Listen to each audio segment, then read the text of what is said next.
Going live, going live. Another Sunday.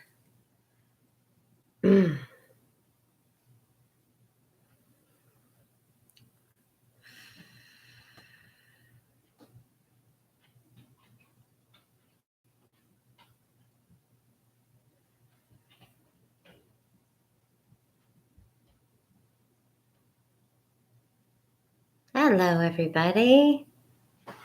I see you're starting to come in. So some thumbs up when you hear me. If you can hear me, I'm on a new computer, everybody. Oh, good.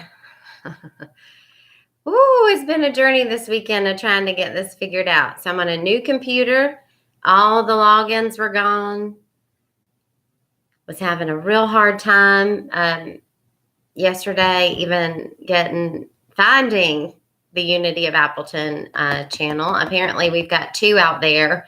One that we need to erase, which is easier said than done. So if you can hear me, I've got 2 thumbs up already. So I'm just assuming y'all can hear. And I'm getting us ready over here on Facebook as usual. Coming in. I see you. Hopefully you can hear me.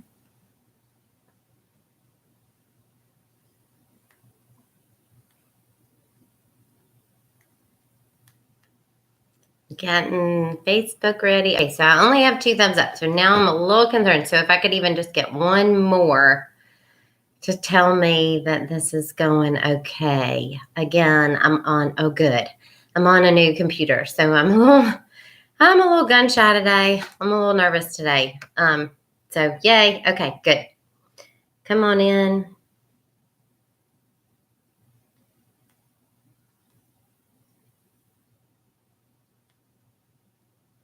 I'm just getting us up and going on Facebook. And now all of a sudden I have this thought that I misspelled the word breaker. But what are you going to do? Too late now. So let's get this going over here. Hey, everybody. Good morning. Good morning. Okay.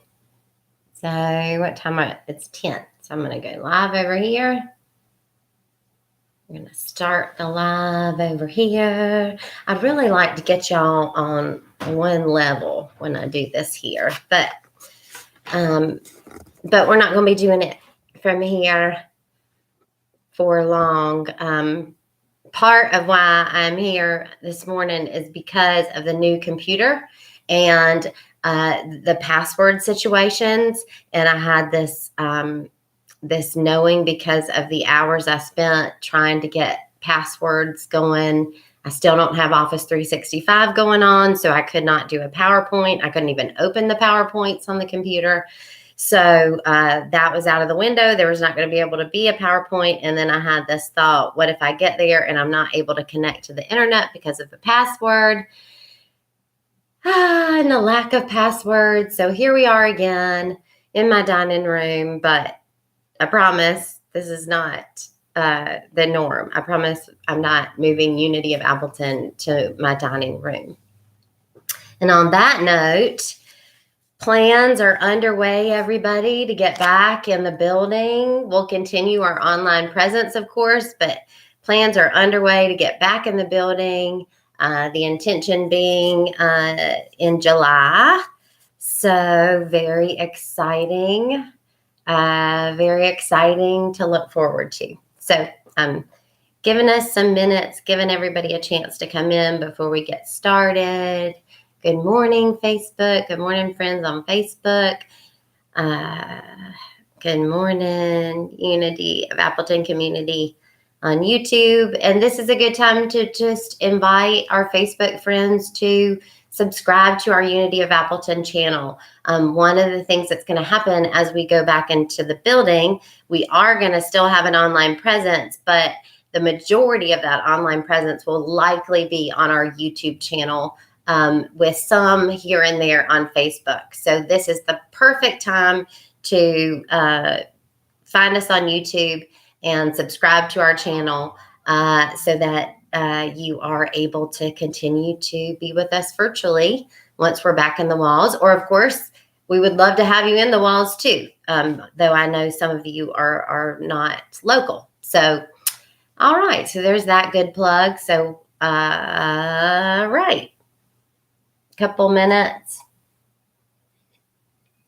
And we will take a breath. So I invite us all of us that are here together now, I invite us just to turn inward for a moment as we take a breath together in through our nose and out. And in this moment, we are allowing all things but this moment to just gently fall away. If there are thoughts that arise, we allow them to be here until they're not. Thoughts arise, don't they? They happen, and that's okay. In this moment, we just use this time to embrace our intention to be truly helpful to ourselves and to all of those who we love, all of those who we serve, and to our larger community, to our world, to our fellow human beings. We recognize and embrace that this is a time where we will be pointed toward our own wisdom and knowing. That inner wisdom and knowing is, in fact, our indwelling Christ. It is the place where we and God meet. And in this place, all questions are answered. All steps and paths known. We are guided in this and every moment. All is perfect. All is well. Let us begin. So as you are ready, I invite you to open your eyes and come back to this moment in time and space. So for those of you I am friends with on Facebook, and admittedly that is a small group. I keep my Facebook rather small, but you might have noticed a little bit of a trend going on with some of my posts here lately. I have recognized this need to let go of social conditioning and embrace the uniqueness that is me. I believe that we are all here to be a divine, unique expression of God, a unique expression of God.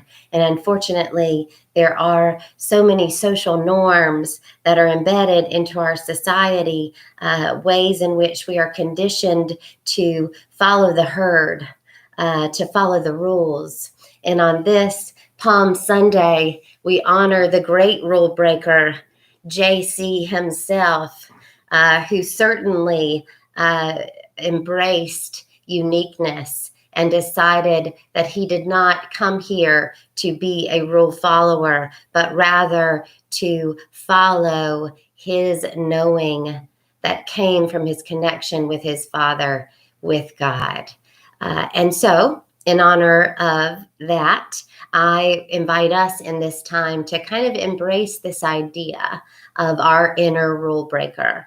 And so I'm going to read, and I wondered if I would ever read out of this book to you guys. I did wonder if I'd ever do it. And here I am today doing it. This is Untamed by Glennon Doyle. And I can see some of you smiling and nodding your heads. I know many of you are fans of Glennon.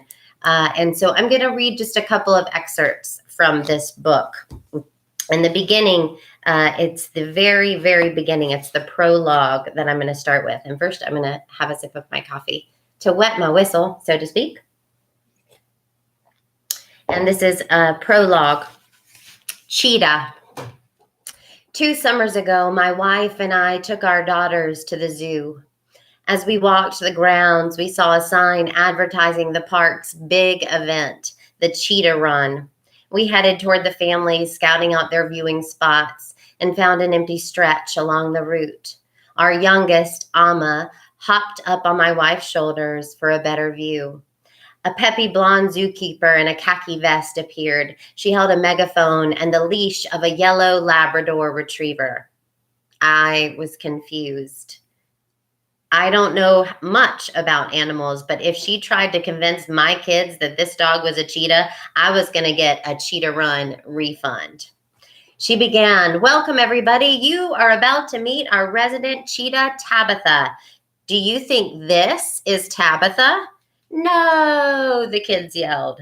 "This sweet Labrador is Minnie, Tabitha's best friend. We introduced them when Tabitha was a baby cheetah, and we raised Minnie alongside Tabitha to help tame her. Whatever Minnie does, Tabitha wants to do." So whatever the golden retriever does, the cheetah wants to do. The zookeeper motioned toward a parked Jeep behind her. A pink stuffed bunny was tied to the tailgate with a fraying rope. She asked, "Who has a Labrador at home?" Little hands shot into the air. "Whose lab loves to play chase?" "Mine," the kids shouted. "Well, Minnie loves to chase this bunny. So first, Minnie will do the cheetah run while Tabitha watches to remember how it's done. Then we'll count down. I'll open Tabitha's cage and she'll take off. At the end of the route, just 100 meters that way, there will be a delicious steak waiting for Tabitha." The zookeeper uncovered Tabitha's cage and walked Minnie, eager and panting, to the starting line. So remember, the golden retriever is going to do it first. She signaled to the Jeep, and it took off. She released Minnie's leash, and we all watched a yellow lab joyfully chase a dirty pink bunny. The kids applauded earnestly. The adults wiped sweat from their foreheads. Finally, it was time for Tabitha's big moment. We counted down in unison. 5, 4, 3, 2, 1. The zookeeper slid open the cage door and the bunny took off once again. Tabitha bolted out, laser focused on the bunny, a spotted blur. She crossed the finish line within seconds. The zookeeper whistled and threw her a steak. Tabitha pinned it to the ground with her oven mitt paws, hunkered down in the dirt, and chewed while the crowd clapped. I didn't clap. I felt queasy. The taming of Tabitha felt familiar. I watched Tabitha gnawing that steak in the zoo dirt and thought, day after day, this wild animal chases dirty pink bunnies down the well-worn, narrow path they cleared for her, never looking left or right, never catching that damn bunny, settling instead for a store-bought steak and the distracted approval of sweaty strangers, obeying the zookeeper's every command, just like Minnie, the lab she's been trained to believe she is. Unaware that if she remembered her wildness just for a moment, she could tear those zookeepers to shreds. When Tabitha finished her steak, the zookeeper opened a gate that led to a small fenced field. Tabitha walked through the gate and it closed behind her. The zookeeper picked up her megaphone again and asked for questions. A young girl, maybe 9 years old, raised her hand and asked, "Isn't Tabitha sad? Doesn't she miss the wild?" "I'm sorry, I can't hear you," the zookeeper said. "Can you ask that again?" The child's mother said louder, "She wants to know if Tabitha misses the wild." The zookeeper smiled and said, "No, Tabitha was born here. She doesn't know any different. She's never even seen the wild. This is a good life for Tabitha. She's much safer here than she would be out in the wild." While the zookeeper began sharing facts about cheetahs born into captivity, my older daughter Tish nudged me and pointed to Tabitha. There, in that field, away from Minnie and the zookeepers, Tabitha's posture had changed. Her head was high, and she was stalking the periphery, tracing the boundaries the fence created, back and forth, stopping only to stare somewhere beyond the fence. It was like she was remembering something. She looked regal and a little scary. Tish whispered to me, "Mommy, she turned wild again." I nodded at Tish and kept my eyes on Tabitha as she stalked. I wished I could ask her, "What's happening inside you right now?" I knew what she'd tell me. She'd say, "Something's off about my life. I feel restless and frustrated. I have this hunch that everything was supposed to be more beautiful than this. I imagine fenceless, wide open savannas. I want to run and hunt and kill. I want to sleep under an ink black silent sky filled with stars. It's all so real, I can taste it." Then she'd look back at the cage, the only home she's ever known. She'd look at the smiling zookeepers, the bored spectators, and her panting, bouncing, begging best friend, the lab. She'd sigh and say, "I should be grateful. I have a good enough life here. It's crazy to long for what doesn't even exist." I'd say, "Tabitha, you are not crazy. You are a gosh darn cheetah." And I sanitized that language a little bit. I wish I didn't have to because I really love it. I believe a well-placed curse word here and there, as long as it's not aggressive, is very effective. But so I want to read that again. I'd say, "Tabitha, you are not crazy. You are a gosh darn cheetah." And that is what I've jokingly said to my husband that I want on my headstone. I believe that is what we have. We have this indwelling Christ, this indwelling divine spark that says, wait a minute. Rule following isn't what we came here to do. We didn't come here to follow other people's ideas of what is normal or what is right for us. We came here to be a unique divine expression. I was listening to a podcast, and they were quoting someone named Kate Mann. And this woman, Kate Mann, she talks about the moral obligation of women. And don't worry, men, I'm going to talk about you too. But the moral obligation of women. And that moral obligation is to be pretty and calm and quiet and docile and generous. And when we break that rule, if no one is around to punish us for it, we will punish ourselves. And I am inviting myself to this realization that I am not meant to be pretty and calm and quiet and generous all the time. It doesn't mean that I'm not meant to be those things sometimes, but it means that there are ways in which I use that societal moral obligation to stifle my voice, to stifle the part of me that would break rules like Jesus did, right? Okay, I'm going to talk about men now. So I'm going to read a chapter she has here on boys or men. Okay, so again, Glennon Doyle, Untamed. Here we go. 5 years ago, I was cleaning up the kitchen while CNN droned on. I walked over to flip the channel, but then I noticed a particular and disturbing pattern in the reporting. The first story was about several white male government officials who had been caught lying and cheating to keep their power. The second story included footage of a police officer brutally beating an unarmed Black teenager. Then these stories, a 15-year-old school shooter who killed 3 classmates, one of whom was a girl who had rejected his advances. Members of a lacrosse team had been charged with gang rape. A college boy had been killed in a hazing incident. A middle school gay boy had hung himself because of bullying at school. A 35-year-old decorated veteran had just succumbed to PTSD. I stared open-mouthed at the TV and thought, oh my God. This is what it looks like for boys to try to comply with our culture's directions. They are not allowed to be whole either. Boys are in cages too. Boys who believe that real men are all powerful will cheat and lie to steal, to claim and keep that power. So when boys believe that fiction, they believe they have to do everything to keep it, right?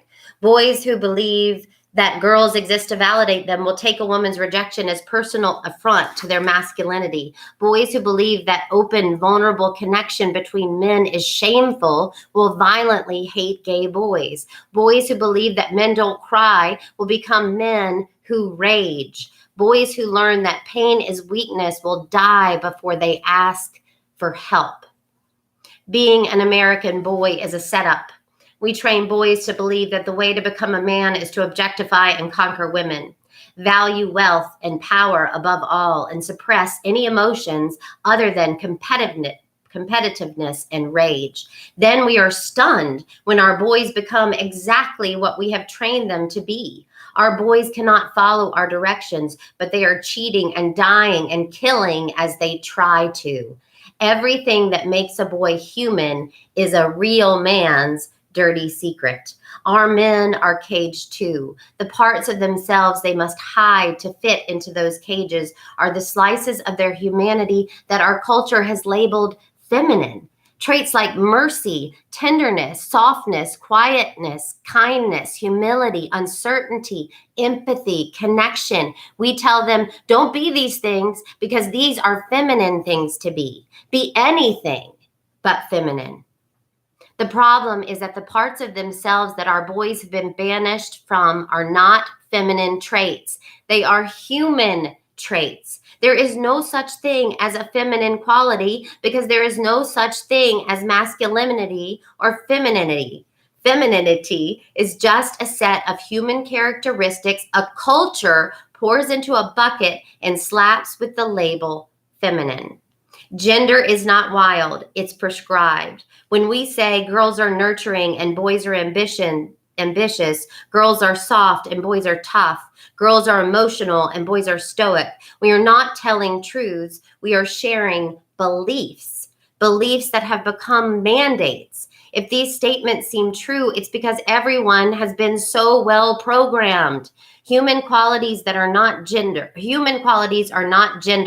What is gendered is permission to express certain traits. I'm going to say that again. Human qualities are not gendered. What is gendered is permission to express certain traits. Why? Why would our culture prescribe such strict gender rules? And why would it be so important for our culture to label all tenderness and mercy as feminine? Because disallowing the expression of these qualities is the way the status quo keeps its power. In a culture as imbalanced as ours, in which a few hoard billions while others starve, in which wars are fought for oil, in which children are shot and killed while gun manufacturers and politicians collect the money, mercy, humanity, and vulnerability cannot be tolerated. Mercy and empathy are great threats to an unjust society. So how does power squash the expression of these traits? In a misogynistic culture, all that is needed is to label them feminine.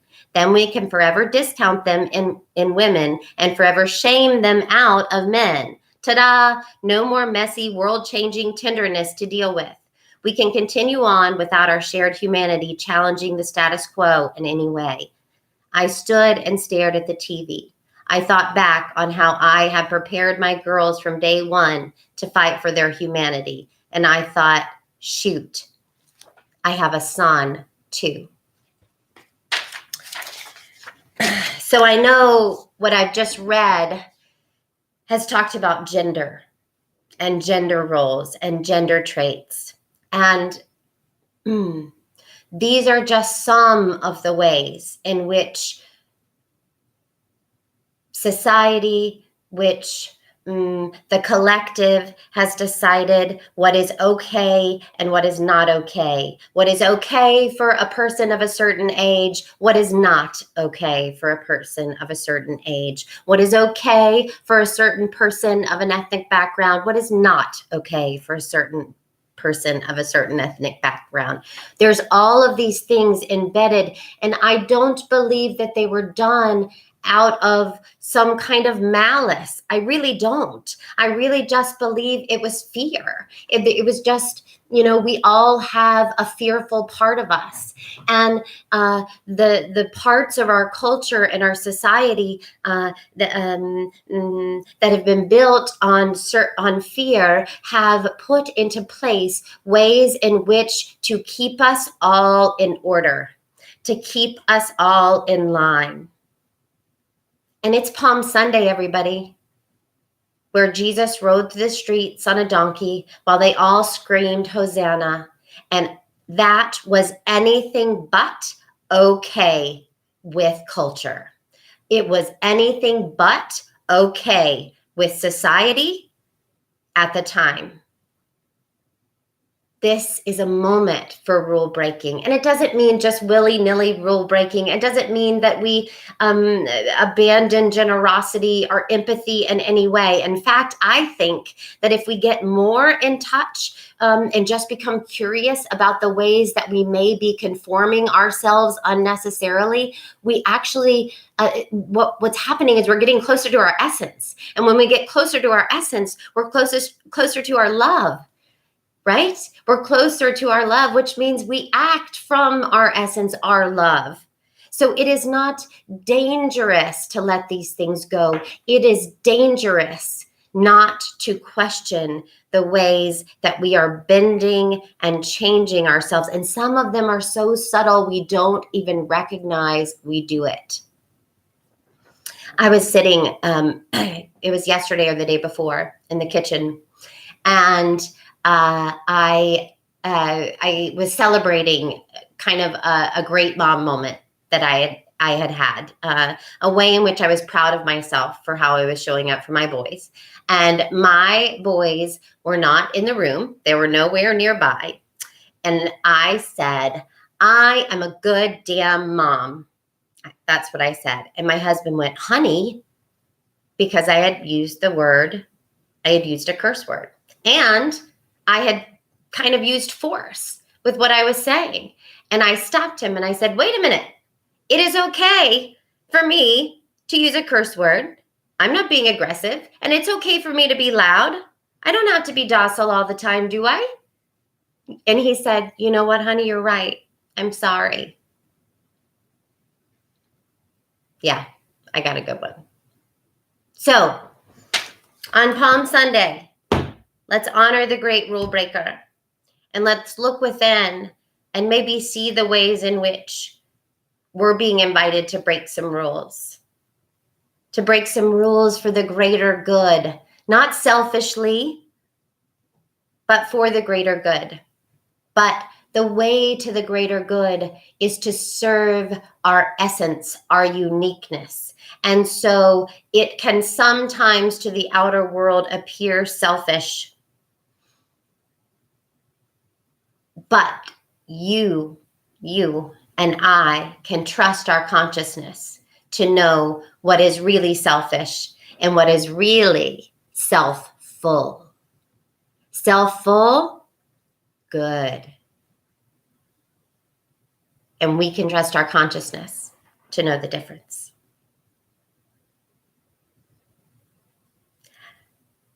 I probably made some people mad today.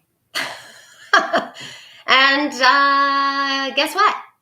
Okay, I'm going to be unattached to the way others think of me, because that is one of the ways in which I am perhaps abandoning the unique divine expression that I am. But also, I'm a really nice girl. You should like me. Okay, for our prayer today, guys, I want to read something that was written by Colette Baron Reed. I think it's a really neat way to round this out. So I invite us all, and I'm going to read the daily word in just a minute. You are welcome. I'm glad at least one of you still like me. Thank you, Corinne. All right, so I invite you to close your eyes, and if you're inspired to, maybe follow the directions that I'm going to read here from Colette Baron Reid. So put your hand on your heart and breathe deeply, inhaling a sense of gratitude. Now, how do you feel? Keep doing this, right? Hand on heart, breathing in, inhaling a sense of gratitude. Keep doing this, tuning in to the world around you, others you know, and even those that you don't. Can you feel compassion for them? Compassion is an emotion of tenderness and sensitivity. It's a feeling of benevolence and reverence as you stand witness to the suffering of the world. Now is the time to reduce the pain and focus on compassion in all areas of your life. Today, do something deliberately kind for another. Even looking a stranger in the eye and smiling can make a world of difference. The questions to ask now are, where do I need to be kinder and gentler? How can I serve? And in what capacity can I be in alignment with the solution to the suffering of the world? Could it be that you need to be more compassionate toward yourself? If you spend all your time in service to others, it's easy to forget about your own needs. When you accept yourself, you can bring more loving energy to others. Today, make a commitment to practice self-compassion. Release yourself from the burdens of perfectionism. Allow yourself the grace to be human. I'm going to read that again. Allow yourself the grace to be human, and then do the same for others. It's not your job to tell others how to express themselves, even if you don't like the way the world behaves.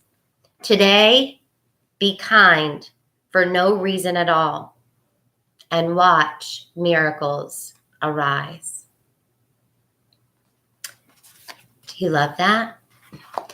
So I want to speak just to that self-compassion piece for just a minute. I released a podcast episode yesterday, and we had a guest. Her name was Susan Yelverton, and she specifically was speaking on self-compassion. And she had these 3 tips that she had been given by a teacher. And the tips are these. In a moment of suffering, the first thing to do is to acknowledge that you are in a moment of suffering, right? So we acknowledge it to ourselves. Honey, darling, dear one, talking to ourselves. This is a moment of suffering. So we acknowledge it and we talk kindly. And then we acknowledge that we are not alone in our suffering. And this isn't to diminish our suffering, but rather to acknowledge and affirm it, to affirm that part of the human condition is that there are times where we will suffer. All of us. There are times where I will suffer, you will suffer. So if we can, after acknowledging I am in a moment of suffering, we then acknowledge and suffering is a part of the human condition. I am not alone in my suffering. And then the third piece is you find the most tender possible way that you can handle yourself, the most tender possible language you can use. She gave a tip that I've used for quite some time, and that is that I imagine that I am talking to a friend who tells me that they are going through this suffering. Because when a friend comes to you and says that they are suffering, you don't say, hey, get over it. You say, oh, I'm sorry. I hear you. I see you. I'm sorry you're hurting.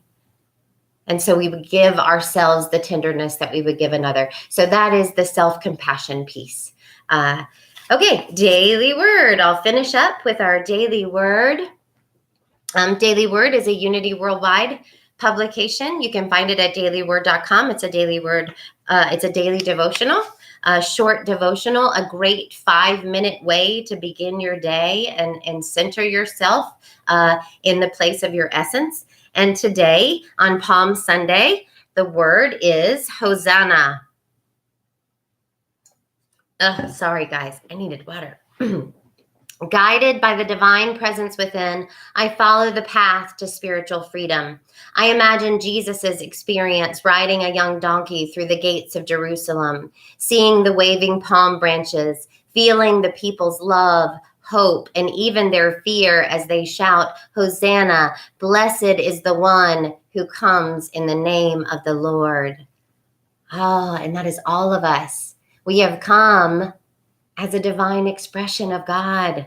Hosanna, Hosanna. Okay. His followers look to Jesus as the one who would free them from the bondage of Roman rule. Jesus, embracing his Christ nature, the spiritual identity he shares with all people, had accepted the greater mission of leading humankind to freedom from all bondage, all limitation, even freedom from death. All limitation, including social norms, everybody, including societal, cultural expectations. Okay. Taking my inspiration from Jesus's example, I fearlessly embrace my Christ nature. Guided by the divine presence within, I follow the path to spiritual freedom. And the verse is John 12:13. So they took branches of palm trees and went out to meet him, shouting, Hosanna. And the affirmation, guided by the divine presence within, I follow the path to spiritual freedom. So thank you, everybody. Thanks for joining us today. Corinne, I don't know if you are on our Unity Community Facebook group, but I invite you to please join us there. We have a Zoom link. We do a Zoom, and not just Corinne, everybody listening. We have a Zoom immediately following this, and what we do is we dive into the message that we just heard. And I get so much out of it because each one of us has these realizations and books that we've read and thoughts that we have, and we all kind of build off of each other's aha moments, and it's a beautiful discussion. And so I invite you all to join. If you are not a member of our community Facebook group, send us a message. We will let you on in, and you can join us for that weekly Zoom discussion that we have each week. Okay, happy Palm Sunday, everybody. See you next time. See you on the Zoom, everybody. See you in a minute. See you in a minute. Goodbye, Facebook. See you in a minute, guys.